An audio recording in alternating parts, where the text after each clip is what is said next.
और मैं बहुत दुखी हूँ कि मैं आज इतनी लड़ाई लड़कर भी, क्योंकि मैं सत्ता के सामने नहीं झुकी, क्योंकि मैं ऐसी नहीं हूँ कि मुझे पावर और बाकी चीज़ों से चुप कराया जा सके, मैं सिर्फ अपने सच के लिए लड़ी, तो आज मेरी ये हालत कर दी गई है कि मैं बस अकेली हूँ, मेरे साथ कोई नहीं है। मैं 13 मई को सुबह 9 बजे के करीब अरविंद केजरीवाल जी से मिलने उनके आवास पे गई थी। मुझे वहाँ पे स्टाफ ने ड्राइंग रूम में बिठवाया और बताया कि अरविंद जी घर पे हैं और वो मुझसे मिलने आ रहे हैं।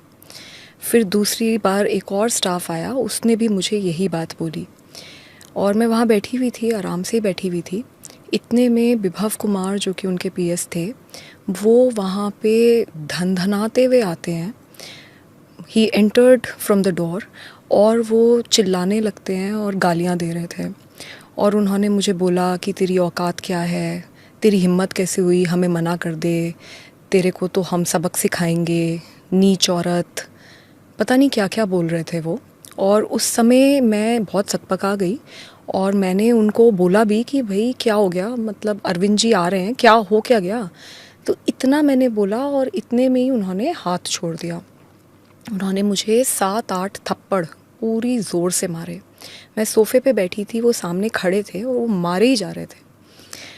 मुझे बिल्कुल समझ नहीं आया कि क्या हुआ। इतने में मैंने अपने आप को बचाने के लिए अपने पैर से उनको पुश करने की कोशिश करी। तो जब मैंने उन्हें पुश करने की कोशिश करी तो उन्होंने मेरा पैर पकड़ लिया और मुझे नीचे घसीट दिया। उसमें मेरा सर भी, जो वो सेंटर टेबल है, उस पे जाके टकराया। मैं नीचे गिरी और फिर उन्होंने मुझे लातों से मारना शुरू किया और मैं चीखती रही, चिल्लाती रही, मैं मदद मांगती रही और मैंने उन्हें इतनी बार बोला कि मेरे पीरियड्स चल रहे हैं, मुझे छोड़ दो, मुझे बहुत दर्द हो रहा है। उसके बावजूद वो आदमी नहीं माना। जी, उस वक्त वो अकेले थे उस कमरे में और जब इतना ज़्यादा मुझे वो पीट चुके थे, उसके बाद मैंने किसी तरीके से अपने आप को छुड़ाया और मैं वापस सोफ़े पे जाके बैठी और मैं बहुत एजिटेटेड थी। तो मैंने तुरंत 112 नंबर पे कॉल करी। मैंने पुलिस को क्राइम रिपोर्ट करा। जब मैं कॉल कर रही थी तो उसने मुझे देखा और उसने मुझे बोला कि तुम कुछ कर लो, हमारा कुछ नहीं बिगाड़ सकती और तुमको तो मार के गड़वा देंगे, हड्डी पसली एक कर देंगे। पर मैंने उसकी सुनी नहीं और मैंने कॉल कर दिया। जैसे ही उसने रियलाइज़ किया कि मैंने कॉल कर दिया है, वो तुरंत भागा भागा बाहर गया और सिक्योरिटी जो गेट पे खड़ी होती है उनको बुला के लेकर आया। जब सिक्योरिटी अंदर आई तो मैंने उन्हें बताया, मैं मतलब बहुत ज़्यादा एजिटेटेड थी और मैं उन्हें चीख चीख के बता रही थी कि मेरे साथ क्या हुआ। मैंने उन्हें बताया कि विभव ने कैसे लातों से, घूंसों से, थप्पड़ों से मेरी पिटाई करी है और यहीं बैठ के यहीं पे मेरी पिटाई हुई है। तो उन्होंने बोला, क्योंकि विभव ने मेरे सामने उनको बोला था कि इसको बाहर फेंको, तो मैं उनको बोलती रही। उन्होंने मेरे को समझाना शुरू करा कि नहीं, आप बाहर निकलिए। मैंने उन्हें बताया कि मैंने 112 नंबर पे कॉल कर दी है, पुलिस को आने दो, ये क्राइम सीन है, यहाँ पे मेरे साथ इतनी बड़ा हादसा हुआ है, मैं मेंबर ऑफ पार्लियामेंट हूँ, मैं farmer Delhi commission for women chairperson हूँ, आप रुकिए, आप बस पुलिस को आने दीजिए, एक बार पुलिस आ जाए, मैं पुलिस आ जाएगी यहाँ पे, मैं फिर उसके बाद जाऊँगी। क्योंकि मेरे को ये डर था कि मैं यहाँ से चली गई तो ये टैम्पर कर देंगे पूरा जो भी एविडेंस है। तो इसलिए मैं उनसे बार बार आर्ग्यू कर रही थी। ये आर्ग्यूमेंट कम से कम 8 से 10 मिनट चला होगा और उसमें पूरा टाइम मैं देख रही थी विभव मुस्कुराते हुए वीडियो बना रहा था। जब एंड में मैं बिल्कुल अपना आपा खो गई कि एक तो मेरे को इतनी बुरी तरीके से पीट दिया गया, ऊपर से वो वहाँ पे आकर मुझे ही बोल रहे हैं कि आप बाहर जाओ। विभव से कोई पूछ भी नहीं रहा कि भाई तुमने क्यों मारा, कैसे मारा, ऐसे कैसे हो गया। तब मैं अपना आपा खोया और मेरे मुंह से कुछ अपशब्द निकले जो बाद में हमने देखा। एक बस 50 सेकंड्स की क्लिप डॉक्टर करके एडिट करके उसमें से भी काट पीट के उसको टीवी चैनल्स को दिया गया इनके द्वारा और वो चलाई गई। और बाद में जब पता चला तो पुलिस का मैंने मीडिया के द्वारा ही एक स्टेटमेंट सुना कि किस तरीके से ये जो वीडियो है इसका सोर्स पूरी तरीके से फॉर्मेट कर दिया गया है। अगर वो 10 मिनट की वीडियो जो मैं चीख चीख के बता रही हूँ कि मेरे को कहाँ मारा, कैसे मारा, मेरा हाल जो अगर देख ले कोई, तो वो बिल्कुल बात क्लियर हो जाएगी। तो एविडेंस के साथ भी दो वीडियो सोर्सेज हैं, और ये जो सेकंड वीडियो है मैं इसी का बता रही हूँ आपको कि वो वीडियो एक्चुअली पूरी वीडियो है, वो 8-9-10 मिनट की वीडियो है। तो जब वो आपको मार रहे थे वो वीडियो ले रहे थे? नहीं, हाँ। जब मैं वापस आके बैठी तब ले, जब मैं सोफे पे दोबारा आके बैठी और मैंने 112 नंबर कॉल करा, ये बाहर गया, ये सिक्योरिटी वालों को लेकर आया। जब सिक्योरिटी वाले वहाँ आए तब वो वीडियो लेना शुरू करा है। जब मुझे मार पिटाई कर रहे थे तो वो अकेला था कमरे में, तो वो वीडियो कैसे ले सकता है? मुझे बताया गया था कि अरविंद केजरीवाल जी घर में हैं और वो मुझसे मिलने आने वाले हैं, और मैं बहुत ज़ोर ज़ोर से चीख चीख के हेल्प मांग रही थी, लेकिन कोई मदद के लिए नहीं आया।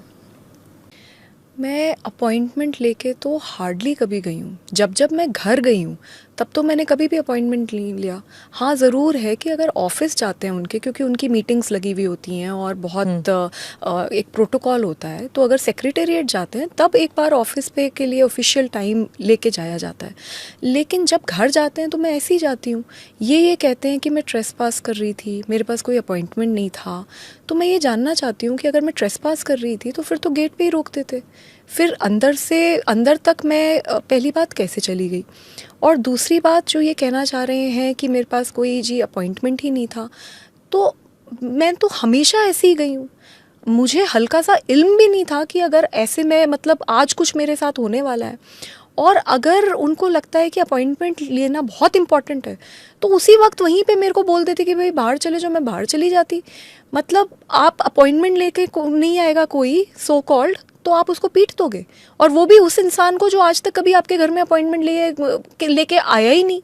मैं तो 20 साल से जानती हूँ, वो हमारे घर आते हैं, हम उनके घर जाते हैं, तो ये तो बहुत अजीब बात है। मैं बहुत ज़ोर ज़ोर से चीख रही थी, चिल्ला रही थी। सच तो ये है कि कोई मदद के लिए नहीं आया। पुलिस अब इस बारे में इन्वेस्टिगेट कर रही है कि क्या हुआ, क्यों हुआ, और किसके इंस्ट्रक्शंस पे मैं पीटी गई हूँ। ये सारी चीज़ों पे अभी इन्वेस्टिगेशन चल रहा है, और दिल्ली पुलिस के साथ मैं पूरी तरीके से कोऑपरेट कर रही हूँ। तो इस वक्त अब इससे ज़्यादा मैं क्या बोलूँ, because it's a matter of investigation. मैं ये कह रही हूँ कि मेरे साथ बहुत बुरी तरीके से मार पिटाई हुई है। अब बहुत सारे सवाल उठते हैं। वो जो सवाल हैं कि कैसे पिटी, क्यों पिटी, विभव ने अकेले मारा, क्या किसी के इंस्ट्रक्शंस पे मारा, ये सारी चीज़ें अब मैटर ऑफ इन्वेस्टिगेशन है। दिल्ली पुलिस के साथ मैं पूरी तरीके से कोऑपरेट कर रही हूँ। हाँ, मैं ये भी है, लेकिन मैं किसी को क्लीन चिट नहीं दे रही, क्योंकि फैक्ट ये है कि मैं ड्राइंग रूम में थी, अरविंद जी घर पे थे, और मुझे बहुत बुरी तरीके से पीटा गया। मैं चीख रही थी, चिल्ला रही थी, पर कोई आया नहीं। ये भी फैक्ट है कि आज तक इतना सब कुछ हो जाने के बावजूद मेरे पास अरविंद जी का कोई कॉल नहीं आया, और वो मुझसे अभी तक नहीं मिले। ये भी फैक्ट है कि इस पूरे प्रकरण में अरविंद जी उस आरोपी को पूरी तरीके से बचाते हुए दिख रहे हैं। वो उसको लेके लखनऊ घूम रहे हैं, वो उसके लिए प्रोटेस्ट पे सड़क पे उतरे। इतना तो उन्होंने मनीष जी जब अरेस्ट हुए थे उनके लिए भी नहीं करा। तो ये जो चल रहा है, और पूरी तरीके से पूरी पार्टी में हर इंसान को इंस्ट्रक्शंस दिए गए हैं कि मेरा कैरेक्टर असैसिनेट करो, मेरे विक्टिम शेमिंग करो, मुझे मतलब बुरी तरीके से टॉर्चर करो।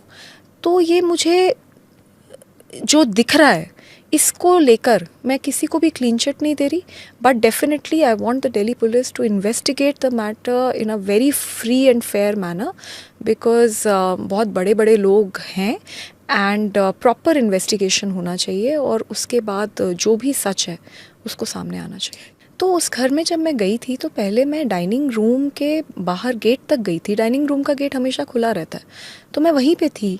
ड्राइंग रूम और डाइनिंग रूम बिल्कुल आसपास है, तो जो वो गेट खुला हुआ था और मैं उस कमरे में ड्राइंग रूम में पिट रही थी।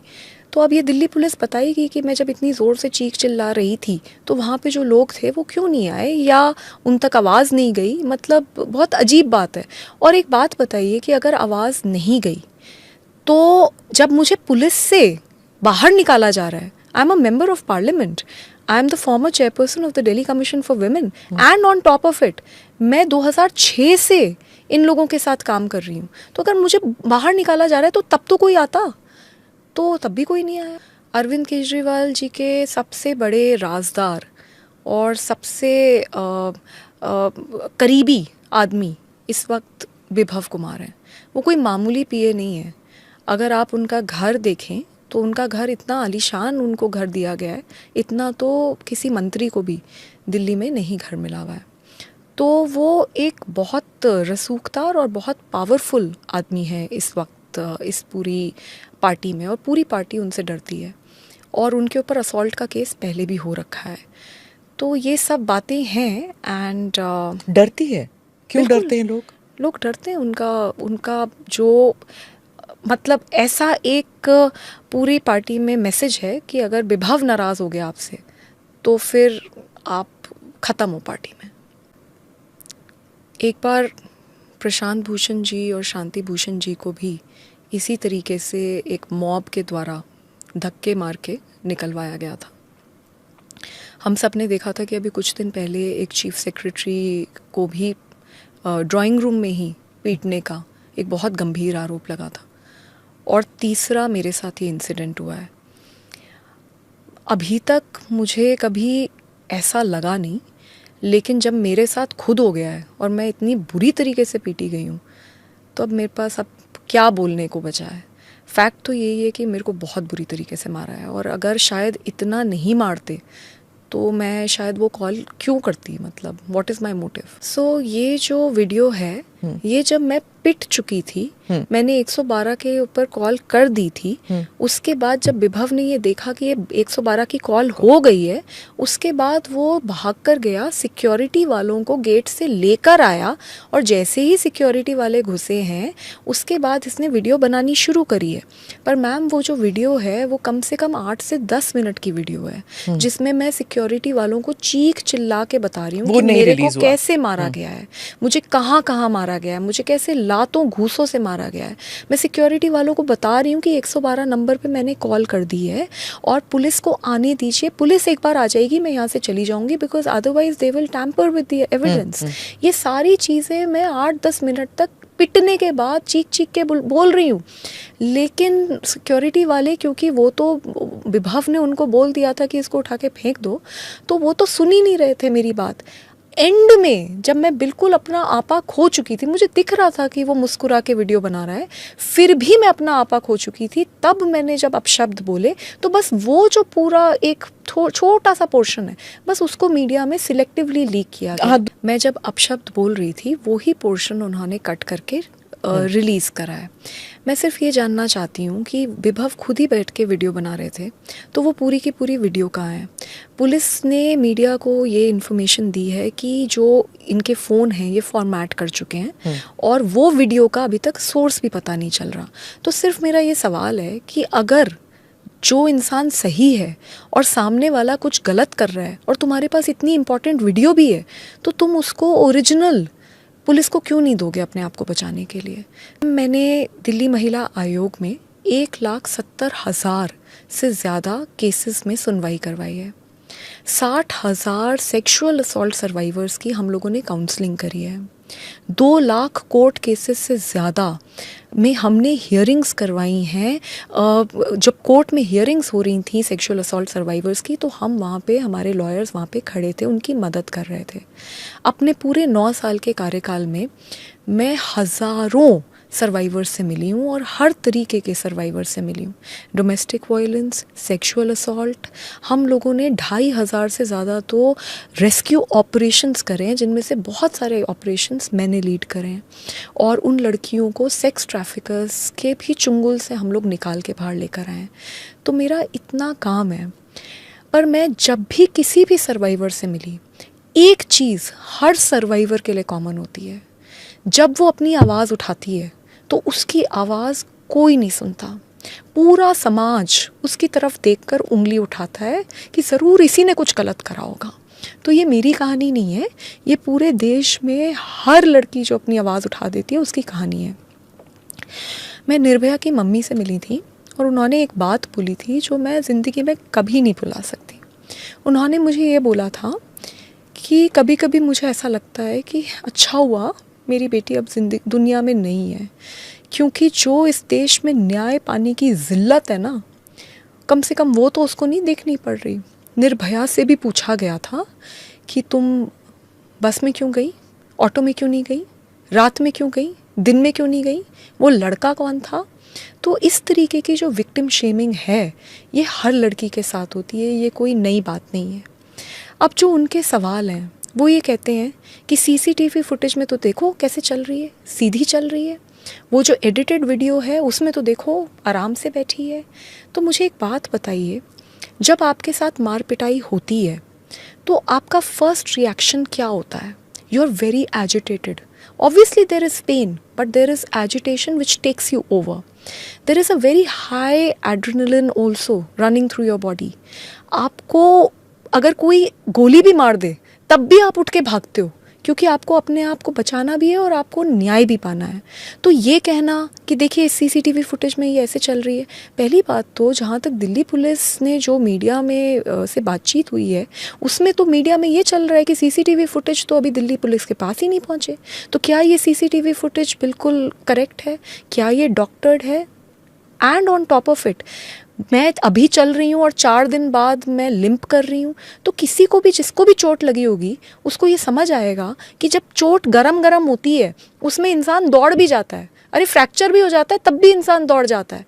और जब वो चोट सेटल करती है और जब आप एक्चुअली रियलाइज़ करते हो कि आपके साथ क्या हो गया, मतलब तब जाके वो दर्द उभर के आते हैं। तो ये कहना कि वो तेज़ चल रही थी फिर बाद में वो देखो लिम्प कर रही है, मुझे लगता है इससे बुरी विक्टिम शेमिंग क्या हो सकती है। दुख इस बात का है कि दिल्ली की महिला मंत्री ये कहती हैं कि देखो इसके तो कपड़े नहीं फटे, देखो इसके तो सर नहीं फूटा, तो बस अब इसी की कसर रह गई थी, वो भी करवा देते। And on top of it मैंने कब एफआईआर में कह दिया कि मेरे कपड़े फट गए? मैंने कब एफआईआर में कहा कि मेरा सर फट गया जी, मैं खूनम खून हो गई? एग्जैक्टली जो मेरे साथ हुआ है वर्ड टू वर्ड बिल्कुल मैंने वही लिखा है। मैंने ना आगे लिखा ना पीछे लिखा। और मैं अगर गलत हूँ मैं बिल्कुल तैयार हूँ, मेरा पॉलीग्राफ टेस्ट मैं चाहती हूँ कि पुलिस करे, उससे सब क्लियर हो जाएगा। मैं बिल्कुल चाहती हूँ कि पुलिस मेरा पॉलीग्राफ टेस्ट कर ले, क्योंकि मैं इस आरोप के साथ कैसे ज़िंदा रहूँ जिस लड़की ने हमेशा और लड़कियों को हिम्मत दी लड़ने के लिए, आज उसी को तुमने पूरी दुनिया के सामने ऐसे दिखाया कि ये तो झूठे आरोप लगाती है। तो मैं इसके साथ कैसे ज़िंदा रहूँ? ये तो पूरे विमेंस मूवमेंट के कॉज के लिए बहुत बड़ा धक्का है। So I am willing to do anything to tell that it is actually the truth. सच्चाई तो ये है कि मेरे को अरविंद केजरीवाल जी के ड्राइंग रूम में बहुत बुरी तरीके से लातों और घूंसों और थप्पड़ों से मारा गया है, और ये बात एमएलसी में भी निकल कर आई है। तो इतनी मेरे को, मतलब 4 दिन बाद मेरी एमएलसी हुई, उसमें भी मेरी इंजरीज़ निकल कर आई हैं। तो ऐसी सिचुएशन में जब मुझे इतनी बुरी तरीके से पीटा जा रहा है और मैं चीख चिल्ला के मदद के लिए मांग कर रही हूँ और मैं ड्राइंग रूम में ही हूँ और घर में और भी लोग हैं और कोई मेरे को बचाने नहीं आया, तो मैं कैसे किसी को क्लीन चिट दे सकती हूँ? नंबर 1। नंबर 2, जब जैसे ही मैंने कंप्लेंट फाइल करी, पूरी की पूरी पार्टी को मेरे खिलाफ उतारा गया। बार बार मेरा कैरेक्टर असैसिनेशन करा गया, बार बार मेरा विक्टिम शेमिंग करी गई। एडिटेड वीडियोस जो अब कहते हैं जी सोर्स ही नहीं है, उनको मीडिया में लीक करा गया। सीसीटीवी फुटेज बता रहे हैं कि गायब करे गए। वो जो आरोपी है उसको दोबारा क्राइम सीन पे बुलाया गया और फिर वो टैम्पर करेगा एविडेंस और या नहीं करेगा। ये सीएम हाउस की बात कर रहे हैं हम। एंड ये भी पता है कि 2 महीने पहले उसका ही is no longer the PS. तो ऐसी थोड़ी ना, आप जाके देख लीजिए, कोई भी जाके देख लीजिए, क्या सीएम हाउस में कोई भी ऐसे घुस सकता है? भाई मैं भी अंदर तक अगर ड्राइंग रूम तक गई तो मेरे को एंट्री दी तभी तो मैं अंदर गई, नहीं तो मुझे गेट पे ही रोक देते, मैं गेट से ही चली जाती। जो फर्स्ट 2 कॉल्स हैं, पहली बात तो मुझे समझ नहीं आ रहा था कि मैं जब 112 नंबर पे कॉल कर रही थी वो वहीं खड़ा था। मैं बहुत एजिटेशन और डर में थी कि मेरा फ़ोन खींचेगा और मुझे फिर पीटेगा।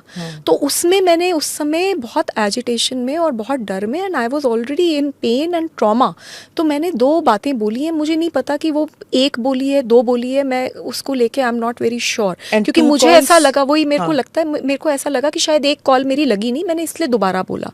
बट उस समय मैंने यही बोलने की कोशिश की कि अरविंद जी ने विभव से मुझे पिटवाया, क्योंकि उस समय मुझे यही उस वक्त I felt that. Okay. But at the end of the day today I have filed a proper complaint and उसके ऊपर इन्वेस्टिगेशन अभी चल रही है. और मैं अब इस बारे में कि मेरे को किसने पिटवाया, क्यों पिटवाया, कब पिटवाया, मैं अब इसके बारे में बात नहीं करूंगी, because there is an investigation that is on going and I would like to participate in it. जी, मैं अरविंद जी के घर से निकलकर जब पुलिस स्टेशन पहुंची, सिविल लाइंस पुलिस स्टेशन, तो वहाँ पे SHO के सामने मैं बहुत बुरी तरीके से रो रही थी. मैं फूट फूट के रो रही थी और मैंने उन्हें सब बताया कि मेरे साथ क्या क्या हुआ. पर उसी वक्त एक तो जो पेन और ट्रॉमा है वो सिंक इन कर रहा था. उसी वक्त मेरे पास मीडिया के बहुत सारे कॉल्स आने लग गए. जैसे ही मैंने मीडिया के कॉल्स देखे मैं घबरा गई, क्योंकि मुझे इस बात की डर लगा कि इलेक्शन का टाइम है and I don't want to politicise what happened to me. So at that moment I decided that I will leave. तो मैं घर गई. उसके बाद पार्टी के वरिष्ठ नेता मेरे घर आए. मुझे बोला गया कि पार्टी इसके ऊपर एक्शन लेगी, सख्त से सख्त एक्शन लेगी, क्योंकि उन्होंने मेरी हालत देखी. संजय सिंह जी आए थे मेरे घर पे, उन्होंने मेरा हाल देखा. उन्होंने देखा कि जो लड़की एक फाइटर है हमेशा, आज वो एक विक्टिम बन गई. उन्होंने वो सब कुछ देखा. मैं रो रही थी, मैं पेन में थी और मैं बार बार सबको बता रही थी कि मेरे साथ क्या हुआ. उन्होंने मेरा हाल देखकर वो अरविंद जी के घर पे भी गए.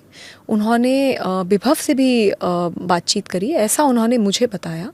और उसके बाद सब कुछ देखकर अगले दिन उन्होंने एक प्रेस कॉन्फ्रेंस भी करी, जिसमें उन्होंने ये बात मानी कि स्वाति इस देश में महिलाओं के लिए एक बहुत मुखर आवाज़ है और उसके साथ बहुत ज़्यादा मारपीट हुई और इसीलिए अरविंद जी संज्ञान ले रहे हैं और अरविंद जी विभव के खिलाफ एक्शन लेंगे.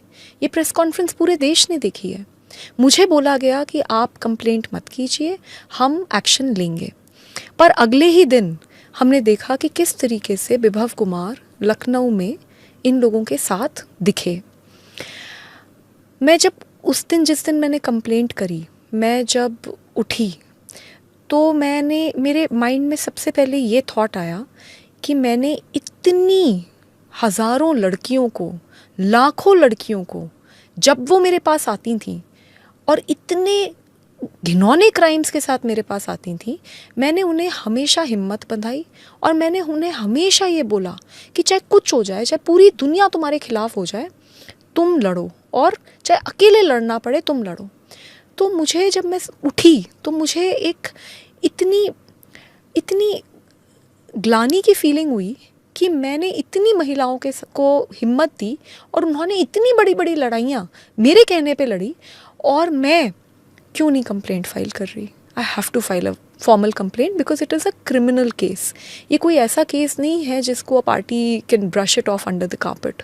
तो इसलिए मैंने उस दिन कंप्लेंट फाइल करी और मेरे अंदर ये थॉट बार बार आ रहा था कि जो आदमी इतनी हिम्मत दिखा सकता है कि वो सीएम के ड्राइंग रूम में मेंबर ऑफ पार्लियामेंट को, farmer chairperson of Delhi commission for women को इतनी बुरी तरीके से पीट दे, तो वो एक आम महिला के साथ क्या करेगा.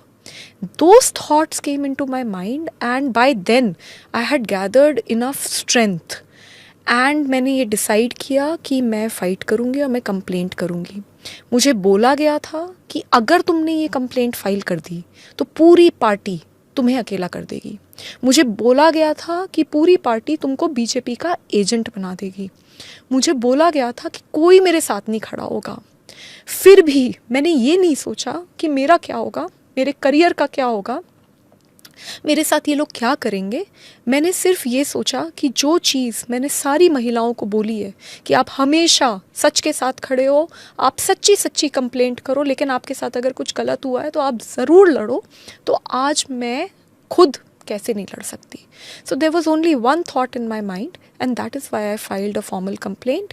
एंड जो उन लोगों ने मुझे डराया था और जो उन लोगों ने मुझे बोला था वो एक्चुअली सच निकला, क्योंकि जैसे ही मेरी कंप्लेंट हुई उसके बाद all hell has broken loose in my life. पूरी पार्टी को मेरे खिलाफ उतारा गया है. हर दिन प्रेस कॉन्फ्रेंसेस होती हैं, हर दिन ये बोला जाता है कि मैं बीजेपी की एजेंट हूँ. मुझे एक बात बताइए, मैं 9 साल से तो पब्लिक लाइफ में हूँ, उससे पहले मैं 2006 से काम कर रही हूँ, लेकिन मैं बैकएंड पे काम करती थी। मैं 2015 से तो सबके सामने काम कर रही हूँ। मैंने कितने बड़े बड़े मुद्दे इस देश में बिना डरे उठाए हैं। हर पार्टी जहाँ पे मुझे गलत लगा मैंने उसके खिलाफ एक्शन लिया है। तो मैं आज बीजेपी की एजेंट बन गई। जिस दिन तक मैंने कंप्लेंट नहीं फाइल करी उस दिन तक मैं लेडी सिंघम थी। मैं इस देश की सबसे महिलाओं में सबसे मुखर आवाज़ थी।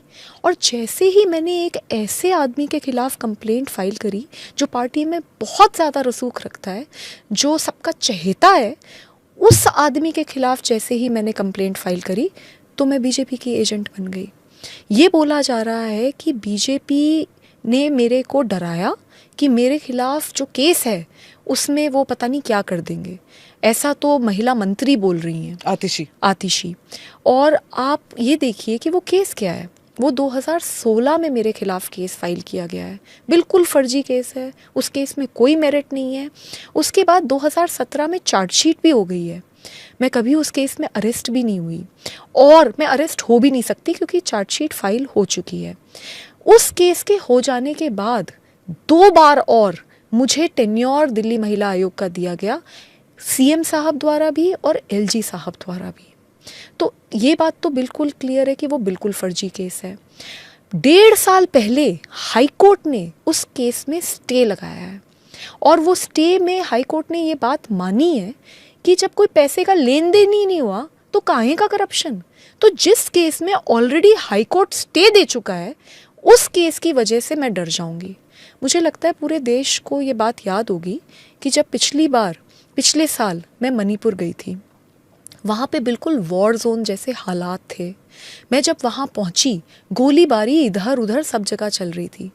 अकेली अपनी एक साथी और दिल्ली महिला आयोग की मेंबर वंदना सिंह के साथ मैं वहाँ पहुँची थी। जब हम वहाँ पहुँचे AK-47 लेके लोग घूम रहे थे, गोलियाँ चल रही थी, बिना सिक्योरिटी के, बिना बुलेट प्रूफ जैकेट के, बिना बुलेट प्रूफ गाड़ी के। वहाँ पर तब तक चीफ मिनिस्टर भी नहीं पहुँच पाए थे। हम लोग अकेले गए। तो जो लड़की मरने से नहीं डरती वो एक फर्जी केस से डर जाएगी? किस तरीके की बातें की जा रही है।